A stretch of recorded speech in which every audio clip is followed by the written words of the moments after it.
Qui est parmi nous dans le public, Gracely, bonsoir. Bonsoir. Alors on ne vous a pas vu encore, mais vous aussi vous apparaissez dans les numéros 3 et 4, numéro 4 notamment de Histoire d'une nation qui seront diffusés mardi prochain. Vous êtes né en 79, vous avez donc 39 ans, vous êtes d'origine chinoise cambodgienne et vous aussi, vos parents ont fui les persécutions. Juste avant de vous entendre, je voudrais qu'on regarde un court extrait de votre témoignage dans le documentaire Histoire d'une nation.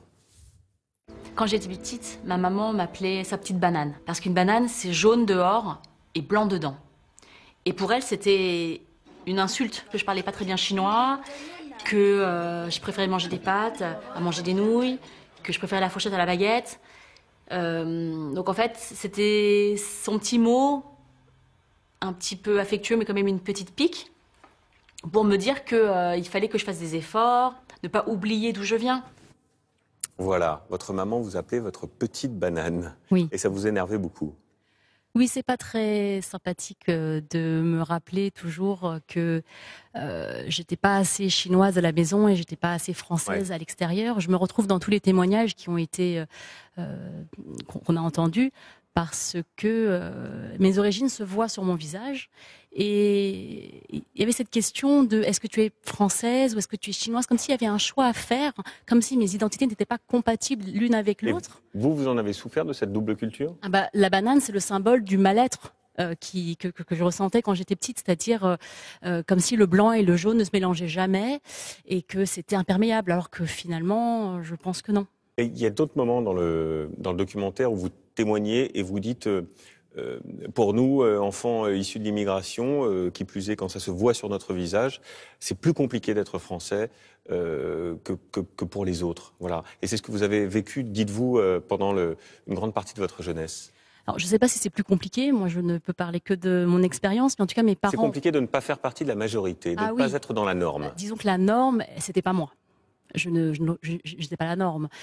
Je me demandais si mes yeux pouvaient être français, puisqu'ils représentaient un ailleurs.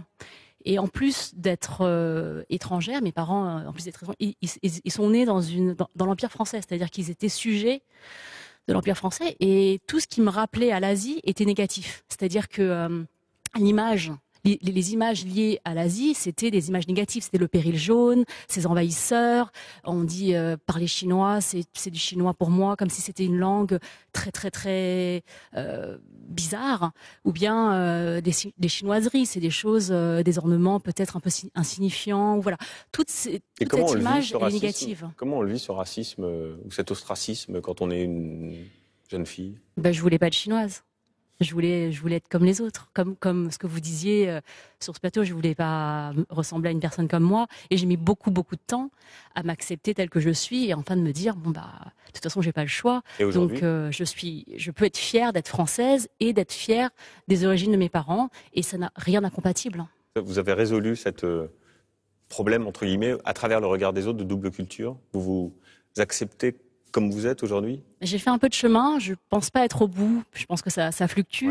Voilà, donc je pense qu'il y a des moments où je me sens très chinoise, par exemple ici, peut-être en France, à certains moments on me renvoie à mes origines. J'aime pas qu'on me réduise à mes origines, mais je ne peux pas non plus être dissociée de mes origines.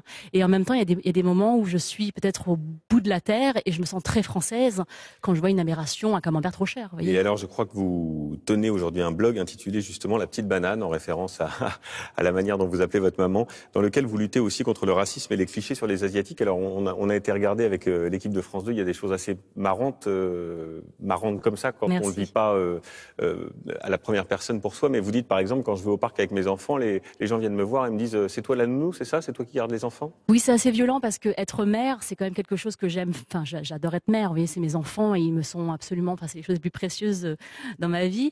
Et qu'on me nie le rôle de mère, c'est-à-dire que vous voyez une femme avec des enfants, peut-être votre première réaction, c'est de dire c'est la maman. Vous dites pas c'est la nounou. Moi, avec mes enfants, peut-être qu'on m'enlève cette capacité d'être mère. Bien. Eh bien, j'invite chacun à aller regarder votre blog. Voilà, c'est très éclairant. Merci de votre témoignage, Gracely.